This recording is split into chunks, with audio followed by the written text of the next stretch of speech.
Hello, my name is Anna, and I would like to tell you a story. Once upon a time, in a woods, maybe like those woods over there, lived Mr. Rabbit, Mr. Fox, and a whole bunch of their friends. Now, Mr. Rabbit and Mr. Fox weren't actually friends themselves. You see, Mr. Fox was always really hungry, and Mr. Rabbit, well, not only was he smart, but he was really fast, and he often left Mr. Fox looking pretty silly. So one day, Mr. Fox decided he would get even with Mr. Rabbit. So he stepped outside of his burrow, sat in the sunshine, and thought and stroked his long, beautiful whiskers. "I have it," Mr. Fox said. "I will make a tar baby." Now, tar, as you know, is so thick and pitchy that if you touch it, you're stuck, just like a fly on flypaper. It took Mr. Fox a long time, but finally he made what looked like a small animal made just out of tar, and he took a straw hat and a vest and put it on the tar baby, and then he left the tar baby by Mr. Rabbit's favorite evening walking path. Mr. Fox went and hid in the bushes. So Mr. Rabbit finally came along for his evening walk. He was very happy because the sun was about to set, and he sang a happy little song to himself. Da-da-dum-bum-bum-bum-bum.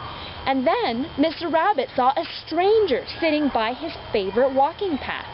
So he went over to the stranger, because Mr. Rabbit is always very polite, and he tipped his hat and he said, "Howdy there, stranger! Sure is a beautiful night tonight, isn't it?" Now, of course, the tar baby didn't say anything, and Mr. Fox in the woods just laughed to himself a little bit, very, very quietly.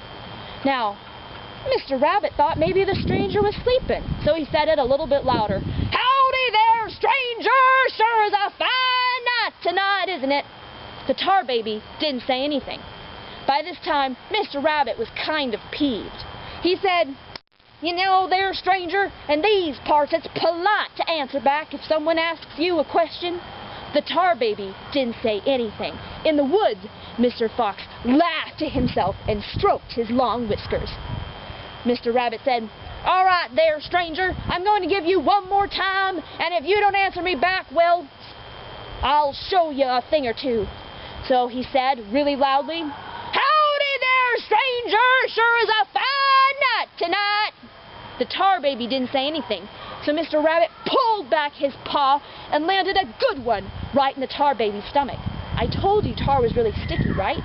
Well, Mr. Rabbit put his paw onto the tar, and it was stuck fast, so he took his other paw to see if he could maybe get his first paw out, and that got stuck too. So he took his back paw and tried to stick it up with the other paws, and before you know it, Mr. Rabbit was rolling in the center of the road, totally stuck to the tar baby.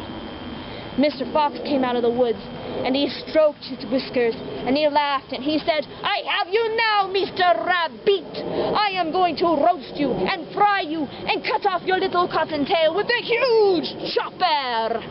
Mr. Rabbit saw who it was, and knew he was in big trouble. He said, "Mr. Fox, I don't care whether you roast me, or fry me, or cut off my little cottontail, but please, for the love of all that's good in this world, don't throw me into that there briar patch."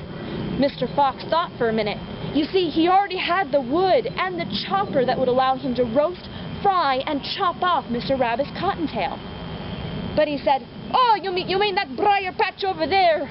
And Mr. Rabbit said, "Oh, yes, please don't throw me in there."